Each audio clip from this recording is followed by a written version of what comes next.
먹어보고 싶습니다. 근데 잊지 못할 것 같아.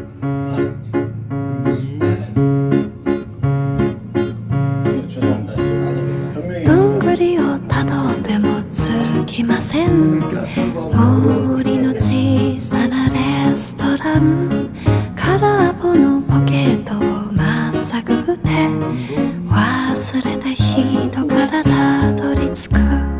予約は一つもありません。